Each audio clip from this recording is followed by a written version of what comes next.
বহাগৰ প্ৰথম দিনটোতে আপুনি সুধিছে কথাটো ভাল লাগিছে বিদেশী খেদাটো ছাত্ৰ সন্থাৰ দায়িত্ব নেকি সেইটো আপোনাৰ উপলব্ধি নিশ্চয় আছে হয় নাই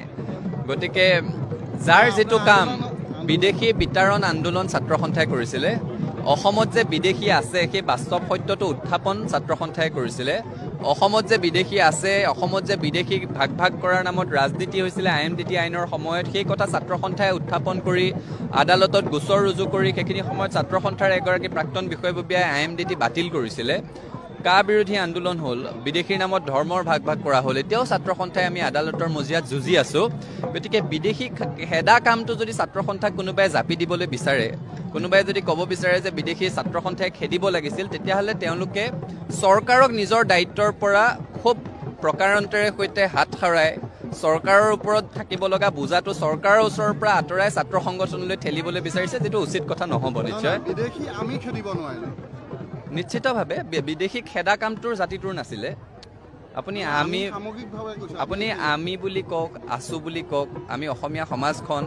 আমি খুব বলিষ্ঠভাৱে যুক্তি সহকাৰে ৰাইজক দেখুৱাই দিছিলো যে অসমত বিদেশী আছে ৰাইজ পতিয়ন গৈছিলে ৰজাঘৰৰ ওচৰত আমি দাবী উত্থাপন কৰিছিলো অসম চৰকাৰ কেন্দ্ৰীয় চৰকাৰ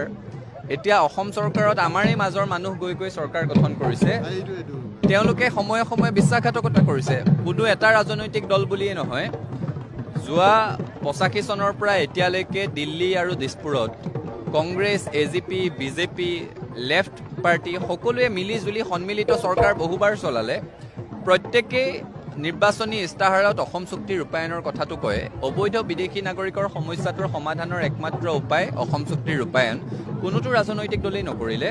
গতিকে ৰাজনৈতিক দল কোনোটোৱে সমালোচনাৰ ঊৰ্ধ্বত নহয় আৰু ৰাজনৈতিক দললৈ গৈ ক্ষমতাৰ খকত এছামে কৰা বিশ্বাসঘাতকতাৰ কাৰণে সেই দায়িত্ব আমি কোনো ছাত্ৰ সংগঠনৰ মূৰতো ঠেলি দিয়া উচিত নহয় আৰু সামগ্ৰিকভাৱে জাতিটোও সেই কলংকৰ বোজা বহন কৰাটো উচিত নহয় বুলি আমি অনুভৱ কৰোঁ আন্দোলন কৰা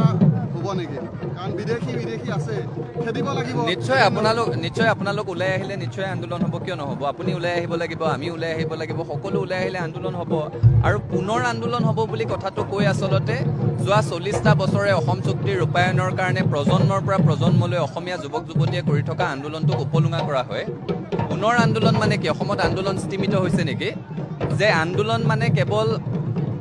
ৰাজপথত তেজেৰে লুটুৰি পুটুৰি হোৱাটোকহে এছামে আন্দোলন বুলি ক'ব বিচাৰে নেকি পুনৰ আন্দোলন হ'বনে বুলি সোধাটো আচলতে এটা উচতনিমূলক বক্তব্য তেনেকুৱা বক্তব্যৰ পৰাও আমি আঁতৰি থাকিব লাগে আৰু 40টা বছৰে অসম চুক্তিৰ ৰূপায়ণৰ কাৰণে প্ৰজন্মৰ পৰা প্ৰজন্মলৈ অসমত যুৱক যুৱতীয়ে আন্দোলন কৰি আছিল কাৰণে 40টা বছৰৰ পিছতো অসম চুক্তিৰ 6 নং দফা প্ৰাসংগিক হৈ আছে 40টা বছৰৰ পিছতো আমি কথা পাতি আছো যে অসম চুক্তিৰ 6 নং দফাৰ জৰিয়তে অসমীয়া মানুহক সাংবিধানিক সুৰক্ষা কৱচ প্ৰদান কৰিব লাগে সেই একেই 80ৰ পৰা 85ৰ ভিতৰত ভাৰতবৰ্ষৰ বিভিন্ন প্ৰান্তত আন সংগঠনৰ সৈতে আন ৰাজ্যৰ আন্দোলনকাৰীৰ সৈতে হোৱা চুক্তি কিন্তু আজি পাহৰণিৰ গৰ্ভত হেৰাই গ'ল অসম চুক্তি যে এতিয়াও স্মৃতিত জীয়াই আছে অসম চুক্তিক লৈ যে এতিয়াও মানুহে দাবী উত্থাপন কৰি আছে অসম চুক্তিৰ ৰূপায়ণৰ জৰিয়তে সাংবিধানিক সুৰক্ষা কৱচৰ যে এতিয়াও অসমীয়া মানুহে আশা কৰে তাৰ কাৰণটো এটাই যে অসমীয়া মানুহে প্ৰজন্মৰ পৰা প্ৰজন্মলৈ 40টা বছৰে আন্দোলন কৰি আছে সেই আন্দোলনক নস্যাৎ কৰি সেই আন্দোলনক তুলুঙা কৰি সেই আন্দোলনক উপলুঙা কৰি পুনৰ আন্দোলন হ'বনে বুলি উচতনিমূলক বক্তব্য আমি কোনোৱেই নৰখা ভাল সেইটো কাৰণে মই সকলোকে অনুৰোধ জনাইছো